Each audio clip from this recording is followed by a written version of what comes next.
Hi guys! Hello! Welcome back to our channel! I'm Jam. And I'm Shasha. So now we're here at... Sanctuary of Truth.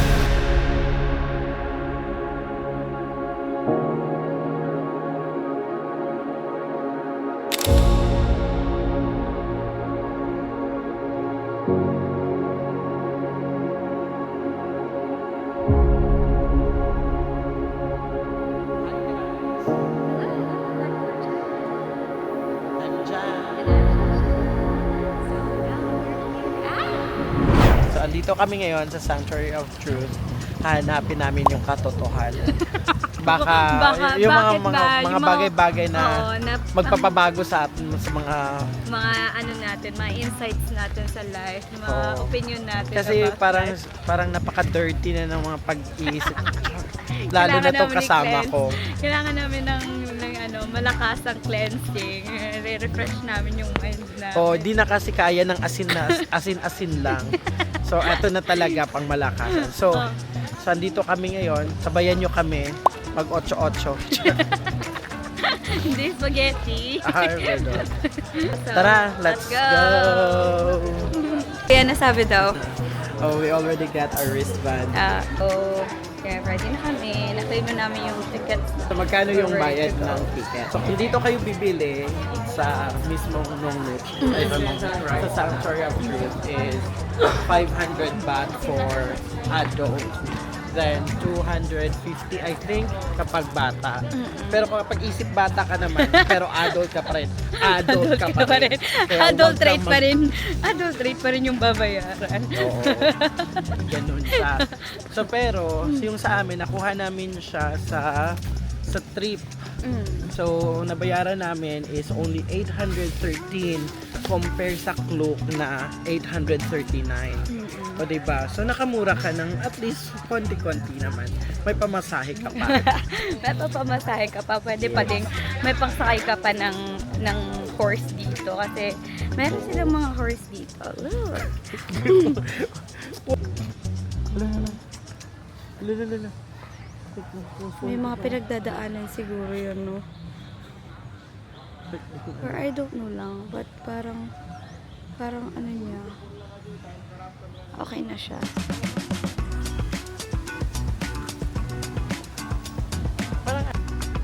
Sarap ba? Ba't hindi siya bumababa?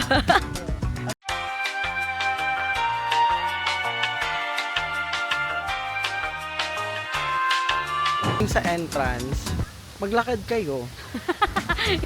Di ba pwede mag-crawl? Grudge. Papunta sa katotohanan. So by the way pala guys, is kapag pag pumunta kayo dito sa Sanctuary of Truth, kapag yung damit nyo is naked truth, hindi, yung may pagka-revealing, okay lang naman kasi actually dito is may papakita namin sa inyo mamaya na meron silang hindi na pinapahiram, that's the word, na parang sarong. Oo, to cover up. Para lalo na pag naka-shorts ka. Mahirap naman para mas mapakita pa yung gusto mo yun. Hindi, to cover up, tapos kailangan nyo lang mag-deposit ng 200. So, tapos makukuha nyo naman yung 200 nyo, kaya huwag kayong mag-alala. Alam namin, pareho tayong mga kuripot. But you just have to make sure na talaga parang if ayaw yung mag-deposit, just make sure to wear something na hindi siya ganun O mag-pants, or di kaya yung long skirts below the knee. And yung may sleeves yung damit. O di kaya magbarong Tagalog kayo, go! Kung gusto nyo. Dito yung pagka-Pilipino nyo. Yes, stuff like yun, ito yung mga diba? Okay, so wow, sino ka dyan? Feeling nasa beach lang, no? So, ito yung yung sarong na for male or tulad din sa girls? No, Ay, hindi parang katulad siya sa din sa lahat, girls. pero Oo. parang siya sa lahat. Pero meron din siyang yung may pants. Pero kung gusto nyo ng ganito, kasi para at least, diba, takip lang. Then go!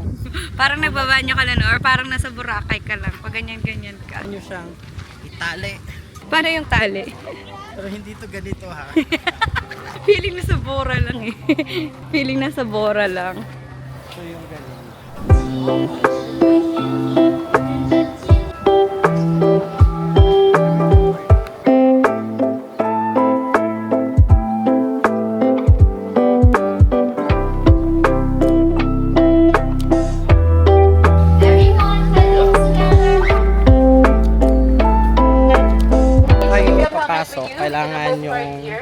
kumuha ng helmet. Kasi for protection. Dito yun mo ma-realize Na na magiging anak pa kami ng contractor. Hindi pala kami contractor. So, while waiting din sa guide, so dito din sa magbi-briefing We sa start the regarding tour, sa okay? tour. A short intro. Sculptured Museum, discovering world peace through the art. So before anything else, let me introduce myself. My name is Yang, and I'll be the staff to give you information at this time, 3:40 in the afternoon. We'll spend time together, more or less, 45 minutes. And after that, you have your free time to explore by yourself until 6 p.m.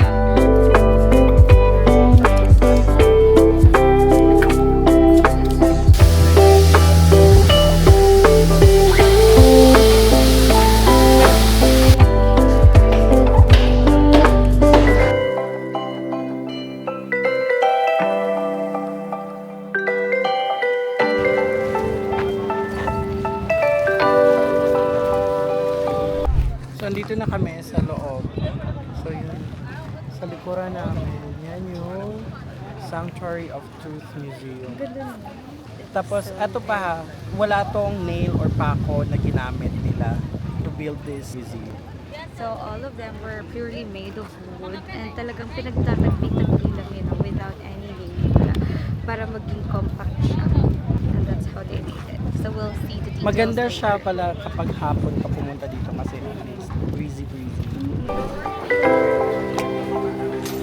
Sa Sanctuary of Truth, kasama sa ticket mo is yung guided tour. So for 45 minutes, meron talagang guide na mag-explain sa'yo regarding sa lahat ng about sa Sanctuary of Truth. Lalo na yung pillars of truth nila. So better if you come here is hindi kayo mag-alala na if kung hindi nyo ma-understand kung ano yung Sanctuary of Truth. Kasi nga, may mag-explain talaga. And may schedule siya. So like usually we have to wait like 30 minutes before that kasi may scheduling for different languages. Meron schedule for English, meron for Chinese, and Thai, and other languages. Oh, pero kapag multilingual ka naman, go, pasok ka lang ng pasok. Kung feel mo Korean ka, Chinese No, ka. doon ka sumama. Oh. Pero one thing is for sure, walang Pilipino, walang Tagalog. Oo, English lang English. talaga. EOP po. And I think most of the tour guides here are Filipino. Meron You have to worry. Okay, but now, let's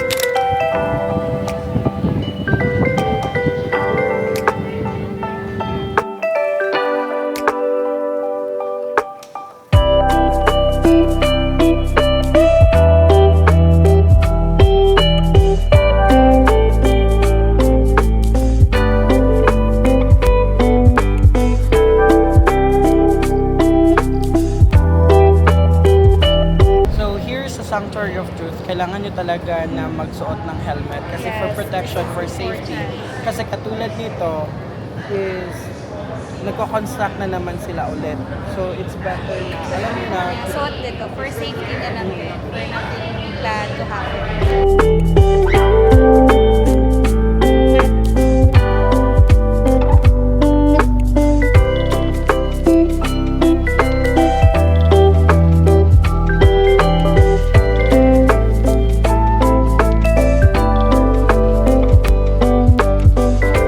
so eto siya is wall siya. Alam niyo ba na this wall is always may kabaliktaran siya on the other side niya. Eto is parang, hindi ko nalimutan. Eto yata yung sa society.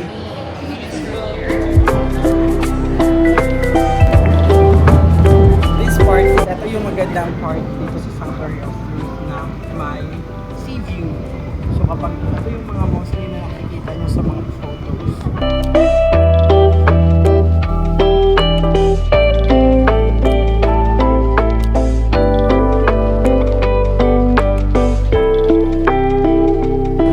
Success without honor is worse than fraud. That is one of the truths. So regardless of any occupation, would like their business to be successful, if we engage in occupations that are harmful to society, then maging harmful siya. Then it will also affect your life.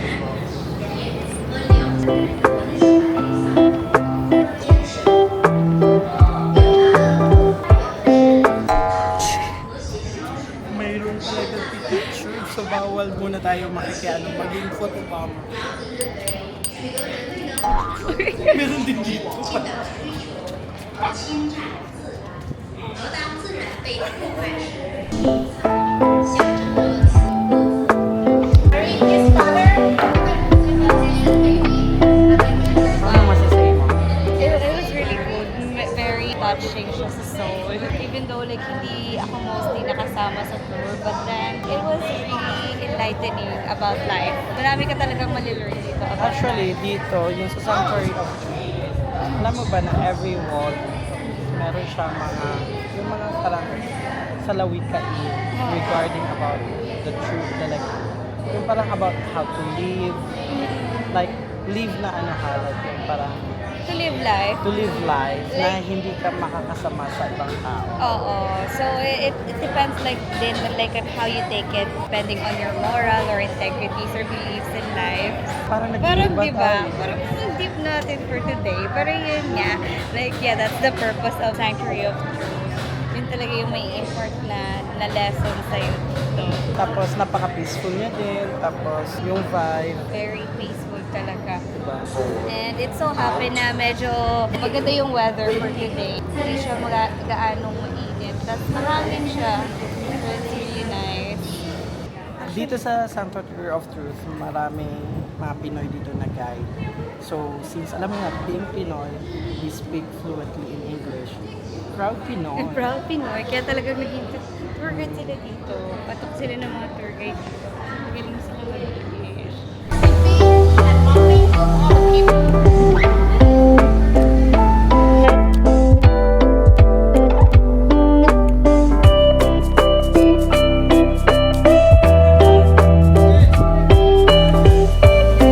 Dahil nasa labas na kami, kinuha na namin yung helmets namin. We can actually take off our helmets outside. But record talaga na susuotin to pag nasa loob. So, dito sa outside, it's all about The intricacy, the Oh. details. the ano lang talaga na ano. Alam mo yung ano? Ay, ano yung ano? Ano? Basta si ano. Oh, yes. Yeah, yung ano. Basta ba, kapag pupunta kayo talaga dito, it's better na spend time to yung 45 minutes yung sa guided tour. Kasi To get actually, to know. para sa ano lang, this is my third time. My second time here. Oh, so parang, nung first kasi, nakikinig talaga kami. So, no video. Parang, kumaga, focus muna sa ano. Tapos ngayon, it's vlog time. Vlog time. Vlog a dog. Long time na hindi pa kami vlogger.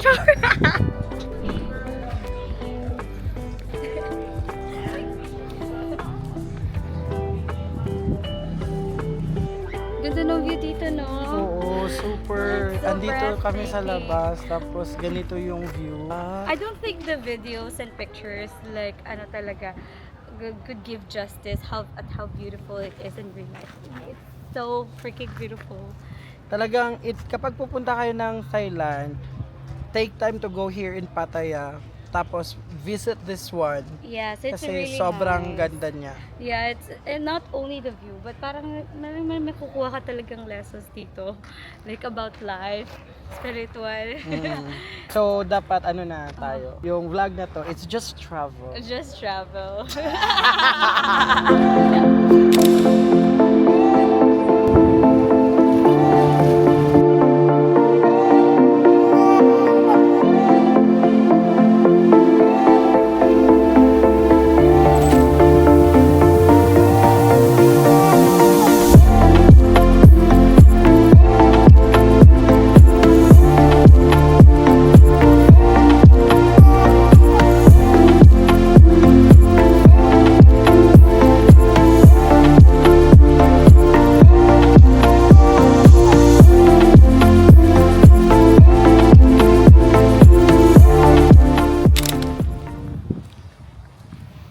Uwi na yung contractor. Pagod na yung mga contractor eh. And tinatawag na ni Fairy Godmother para magtatrabaho na. May curfew kami. Dapat pagka 6 nakabalik na eh. Dapat before 6. Before 6 pala. Pala sa museum is meron din dito mga other activities katulad ng elephant na Yeah, elephant makakasakay ka. riding. Tapos meron boat. So, And yung boat. mm, may other ka pang magagawa aside sa seeing the museum. So, a lot of activities here. So, usually yung mga after nagsa-sightseeing sa museum, pumupunta sila dun para sa forest. Parang may forest dun, Himapad Forest. And then they do some activities there like boating or riding the elephant. Tapos at the same time, may pagkain din dito. You can also buy souvenirs here. Meron silang mga may souvenir shop sila. So, yun lang guys. So, hopefully, nag-enjoy kayo Thank you for sa munting watching. vlog na to. Yes. Alright, so that's all for today. Please don't forget to like and subscribe. See you in our next video. Bye. Bye!